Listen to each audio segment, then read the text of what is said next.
నమస్తే. ప్రస్తుతం మనతో పాటు వివేక్ బాబు గారు ఉన్నారు. Janasena spokes person. సో ఆయనతో మాట్లాడదాం. సార్ నమస్తే సార్. వివేక్ బాబు గారు. నమస్తే మేడం. సార్ మీరు చెప్పండి. ప్రభుత్వం మీద చాలా వరకు ప్రవీణ్ పాస్టర్ ఎప్పుడైతే చనిపోయారో అప్పటి నుంచి వెళ్ళి చాలా విమర్శలు వస్తున్నాయి. ముఖ్యంగా పవన్ కళ్యాణ్ సనాతని అని చెప్పుకోవడం వల్లే క్రైస్తవుల మీద దాడులు ఎక్కువయ్యాయి అని అంటున్నారు. మీరేమంటారు దీనికి? ఇది అబ్సల్యూట్లీ రాంగ్ యాక్చువల్లీ. ఇప్పుడు ప్రవీణ్ పాస్టర్ అనే ఆయన బేసికలీ ఈజ్ ఫ్రమ్ తెలంగాణ. ఆయన ఏదో పని మీద రాజమండ్రి వస్తుండగా అక్కడ జరిగింది ఘటన. అయితే మిడ్ నైట్ ఏం జరిగిందనే దాని మీద అపోహలు ఉన్నాయి. వాస్తవాలను తెలియజెప్పే ప్రక్రియ సాగుతోంది. పోస్ట్ మార్టం కూడా వీడియో కెమెరాలతో చిత్రీకరించారు. సో ఇదంతా ఒక ప్రాపర్గా లాఫుల్గా జరుగుతోంది. First point.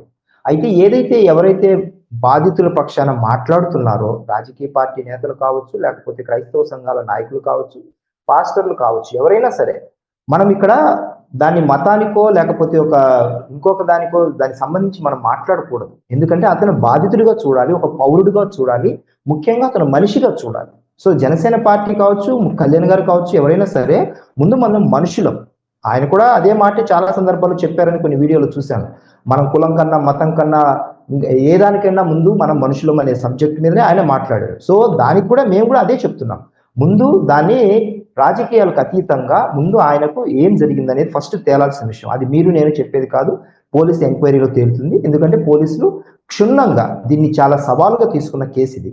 ఈ లోపలే ఒక 24 గంటలు గడిచే లోపలనే పూర్తి స్థాయి నివేదిక రాకోకుండా మనం దాన్ని కులాలకు మతాలకు అంటగట్టి లేకపోతే పబ్బం గడుపునే రాజకీయాలు మాత్రం చేయకూడదు. కళ్యాణ్ గారి అంశానికి వచ్చేసరికి సనాతన ధర్మం అనేది ఆయన ఏమి ఇతర మతాలు వ్యతిరేకిస్తే ఏం మాట్లాడలేదు కదా.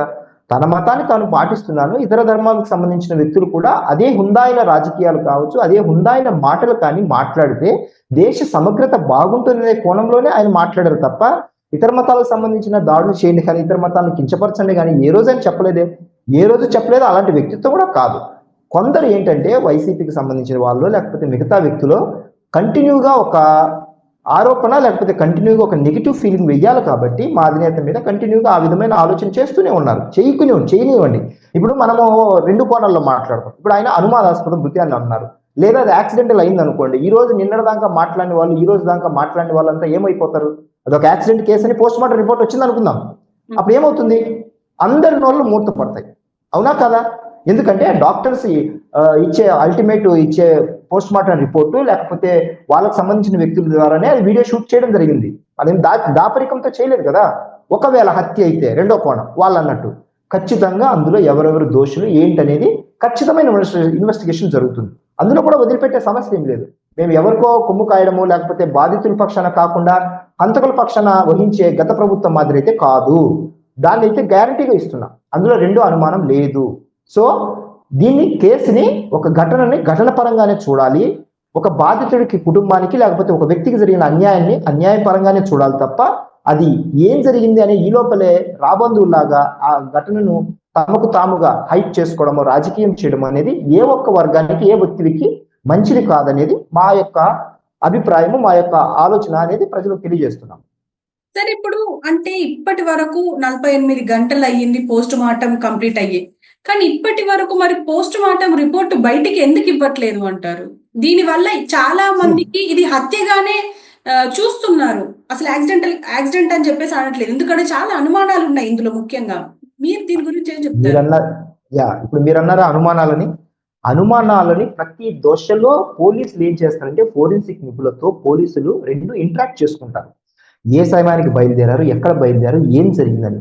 పోలీసులు ఏం చేస్తారంటే ఇన్వెస్టిగేషన్ ప్రొసీజర్ లో ఎక్కడైతే ఘటన జరిగిందో దాని వెనకాల 100 కిలోమీటర్లు ముందు ఒక 100 కిలోమీటర్లు ఆలోచిస్తారు. మినిట్ టు మినిట్ ట్రేస్ చేస్తారు, ట్రాక్ చేస్తారు. సో పోలీసులకు ఒక సర్టన్ టైం పీరియడ్ ఉంటుంది. మనలాగా లేకపోతే రాజకీయ పార్టీ లాగా లేకపోతే కామన్ మ్యాన్ లాగా పోలీసులు ఏదంటే అది వేగ్గా మాట్లాడితే రేపు పొద్దున వాళ్ళు కూడా సమస్యలు ఇరుక్కుంటారు. అలాగే వారి మీద ఉన్న నమ్మకాన్ని కూడా కోల్పోతారు. కాబట్టి అనుమానాలు మనం కామన్ మ్యాన్ గా ఎన్ని వ్యక్తపరిచినప్పటికీ కూడా ఏదైనా సరే చట్టబద్ధంగా లేకపోతే దానికి ఒక శాంటిటీ ఉండేలాగా లేకపోతే ఇంటర్లింక్ అయి ఉంటుంది. ఒక కేసుకు సంబంధించినది పూర్తి స్థాయిలో అంటే డౌన్ ద లైన్ ఎక్కడి నుంచి మొదలు పెట్టారో దానికి ముందు ఒక వారం రోజులు తర్వాత అలా ఆలోచించుకుంటూ లింక్ చేసుకుంటూ వస్తే ఆ కేసు యొక్క తాలూకా నిజాలు బయటకు వస్తాయి. ఇవి చాలా మందికి కామన్ మ్యాన్కి తెలియదు. సో ఫోరెన్సిక్ నిపుణులకు సంబంధించిన బ్లడ్ శాంపిల్స్ లేకపోతే ఎక్కడ ఎలా జరిగింది, పోస్ట్ మార్టం ఇవన్నీ లింక్ చేసుకుని అది యాక్సిడెంటా లేకపోతే హత్య అనేది పోలీసు వాళ్ళు ఒక సీరియల్ ప్రకారం అంటే అది ఆ సిరీస్ ఆఫ్ ఇన్సిడెంట్ కి సంబంధించిన మొత్తాన్ని ట్రేస్ చేసి ట్రాక్ చేసి అనేది ప్రజల ముందు ఉంచుతారు. ఈ లోపల మనము తప్పుడు ప్రభావం ప్రజల మీద చూపించేలాగా మత ఘర్షణలకు పురికొల్పేలాగా ఏ వ్యక్తి కూడా ప్రవర్తించకూడదు. అది సమాజానికి దేశానికి మంచిది కాదనేది మరోసారి తెలియజేస్తున్నాను. అంటే ప్రస్తుతం ఇప్పుడు మీరు వినే ఉంటారు, చాలా మంది పేర్లు బయటకు వస్తున్నాయి, అటు ముస్లింలవి కానీ ఇటు హిందువులవి కానీ, అంటే ప్రవక్తలవి. సో ఇటు ఎందుకు అని అంటారు? అంటే ఇప్పుడు పవన్ కళ్యాణ్ లేరే అని అనుకుందాం ఈ కుట్ర వెనక అని చెప్పేసి మీరు అంటున్నారు. సో మరి వీళ్ళు ఏమైనా ఉండే అవకాశం ఉందనుకుంటున్నారా? ఎందుకంటే హత్య ఖచ్చితంగా హత్య అంటున్నారు కాబట్టి. అదే చెప్తున్నాను. ఇప్పుడు నేను ఇందాక చెప్పిన 2 కేసెస్ అదే. యాక్సిడెంటల్ అయితే ఒకలాగా ఉంటుంది దాని మీద చర్యలు, హత్య కేసు అయితే మరోలా ఉంటుంది. సో హత్య కేసు ఒకసారి కన్ఫర్మ్ అయింది అనుకోండి, పోస్ట్ మార్టం రిపోర్ట్ ద్వారా ఇది హత్య అన్నారనుకోండి, పోలీసులు ఇమీడియట్ గా దాని యాక్షన్ వేరేలా తీసుకుంటారు. సో యాక్సిడెంట్ అయినప్పుడు దాన్ని వెంటనే క్లోజ్ చేయడం తప్ప మనం ఏం చేయలేము. యాక్సిడెంట్ కాబట్టి అది ఏ కోణంలో జరిగింది, ఆయన ఒకవేళ బండి ప్రాబ్లం వచ్చిందా లేకపోతే ఆ టైంలో ఏదైనా ఆయన ఇబ్బంది పడ్డారా, డ్రైవ్ చేయలేకపోయారా అనేది ఆ కోణాన్ని మనం దాన్ని విశ్లేషించి దాన్ని క్లోజ్ చేయాల్సి ఉంటుంది. ఒకవేళ హత్య అయితే ఖచ్చితంగా హత్యకు సంబంధించినది ఎవరు చేశారు, ఎందుకు చేశారు, దాని వెనకాల ఎవరు ఉన్నారు, ఏ ఏ పరిస్థితుల్లో అది హత్య గావించబడింది అనేది పూర్తిగా ట్రాక్ చేసేది వ్యవస్థ పోలీసుల దగ్గర ప్రతిదీ ఉంటుంది. కాబట్టి విదిన్ నో టైం దాని వెనకాలకు ఉన్నది దానికి ముందున్నది మొత్తం వెరిఫై చేసుకుంటారు. పోలీసులకు సంబంధించిన ఆ డేటా బయటకు తీస్తారు. కాబట్టి ఆ అనుమానాస్పదంగా జరిగిన ఘటనలు ఏమైతే ఒకవేళ కామెంట్స్ కానీ లేకపోతే ఆయనకు వచ్చిన కాల్స్ కానీ లేకపోతే ఆయన థ్రెటన్ చేస్తూ ఇంటికి ఏమన్నా వచ్చాయా, బంధువులకి ఏమన్నా వచ్చాయా, ఆ దారి పొడుగున ఏమన్నా ఆయన సిగ్నల్ కు సంబంధించిన ఫోన్ సిగ్నల్ కు సంబంధించిన ట్రేస్ చేశారా, టెక్నికల్ గా కొన్ని అంశాలు ఉంటాయి. సో ఇవన్నీ ట్రేస్ చేసి పోలీసులు ఖచ్చితంగా దాని మీద బయటకు తీస్తారు. కూటమి ప్రభుత్వం అలాంటిది ఎప్పుడూ చేయదు. ఏది దోషుల పక్కన నిలబడడం కానీ హంతల పక్కన నిలబడడం కానీ గత ప్రభుత్వం లాగా ఎట్టి పరిస్థితులు నిలబడదు. ఆయన కేసు ఎప్పుడు మొదలవుతుందని నిజంగా పోస్ట్ మార్టం రిపోర్ట్ తర్వాతనే అసలైన కేసు బయటకు వస్తుంది.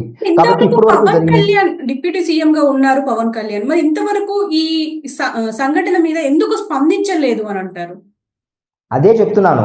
ఒకవేళ ఈ కేసుకు సంబంధించిన పోస్ట్ మార్టం దగ్గర నుంచి ఈ కేసు మొదలవుతుంది, అనుమానాస్పద మృతిగా ఉన్నప్పుడు మనం ఎలా స్పందిస్తాము?